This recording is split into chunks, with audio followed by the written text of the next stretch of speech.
the Public Works Director, just because that is Wes, his. you're waiting that is for his this. You preferred- knew it was coming for you, so. It's coming, it's just a matter of time. That's right. That's what I want to find out. The Rolling Hills Drive does have parking on both sides. In my experience of going up there, you don't see necessarily a lot of parking usage on the street in those curvier sections. And probably because there's some topography to it, not the most comfortable place to park and get in and out of your vehicle. So I think there's a certain amount of that, probably a little bit bigger driveways, double garages, on those larger lots as well. So there may be a little less demand for on-street parking, perhaps, in those types of housing. With respect to the plat that's before us, there was a comment made about parking on the curve. So it really depends on where the parking would be.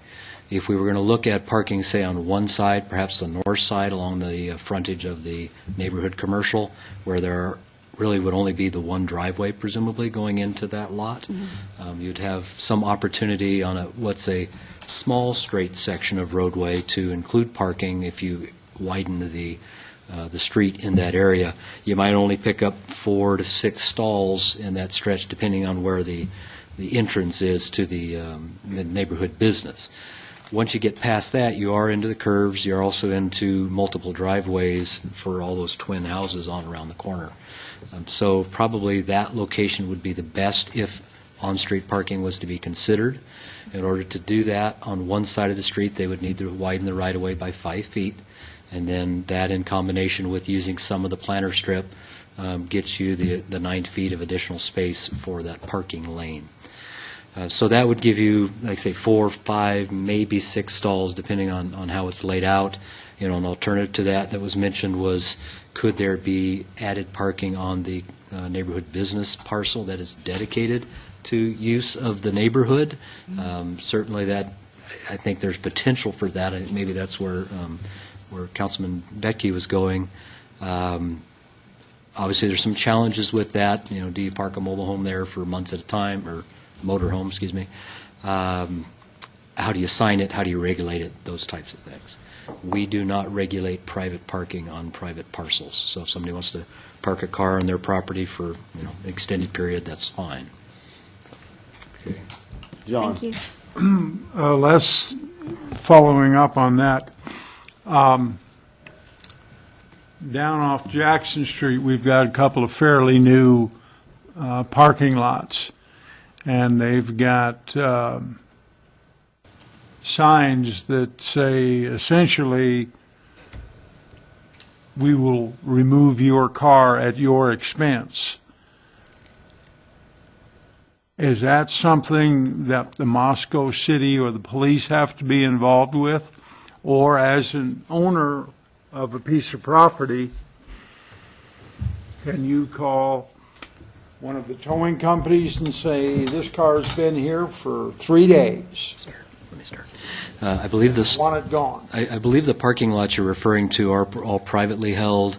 A number of them on Jackson Street have a permit system that's developed by the owners, so they sell permits for that use. There are some occasions, I think, in which they allow some public use of the lots.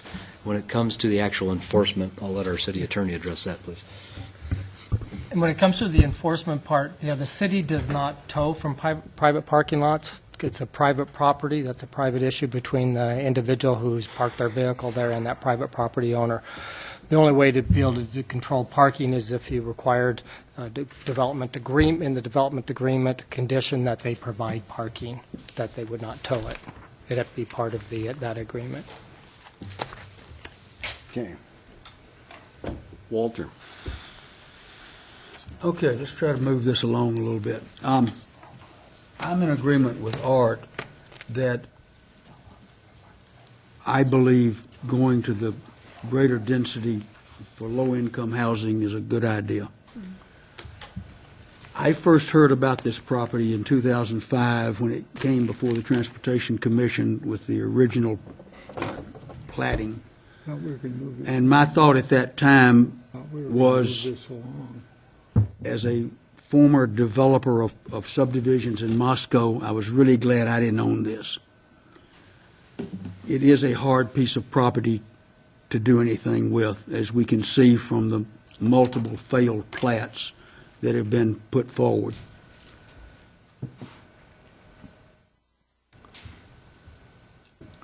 I think the owner, the current owner, is attempting to find something that he can do to develop this property so that he doesn't have to resort to grazing cattle on it. And for that, I'm appreciative. On the parking, which seems to be the biggest conversation, I feel there needs to be additional parking.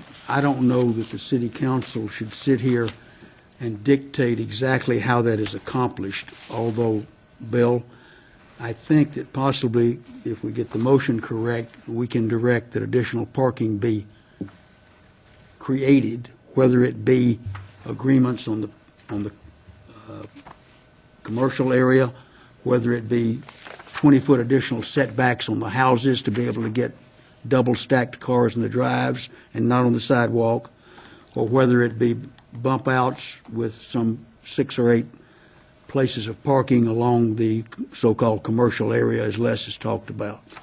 I think some additional parking is necessary. I drove through a few of these areas tonight on the way down here, and Tiempo Commons didn't have a single car parked on the streets. They were off of their streets. There were a couple of contractors' trucks. Over on behind the old Tidymans, there were half dozen cars in 26 of these homes, but they were all concentrated down at one end, which kind of tells me that there may either have been somebody hosting people for supper, or it might be a more high-intensity use home down there on that end.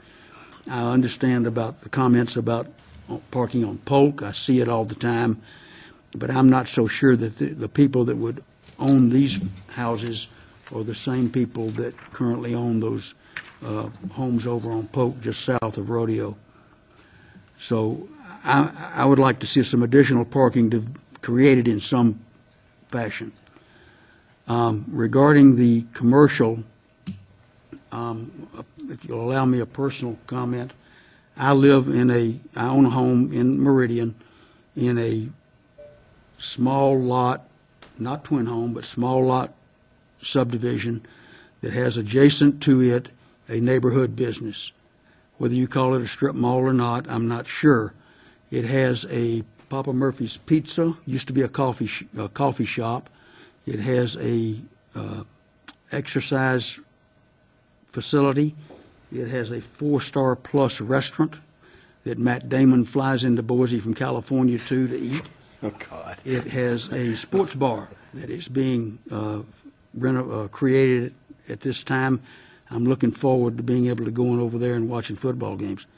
I'm with whoever made the comment earlier, maybe Art. Are you making a motion? That the time for neighborhood commercial might be coming.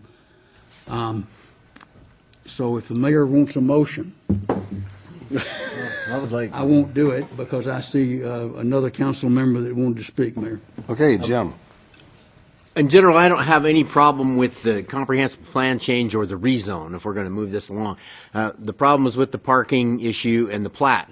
So I think I would move that we go ahead and approve the comprehensive plan change and the rezone of this property and deal with the plat issue separately.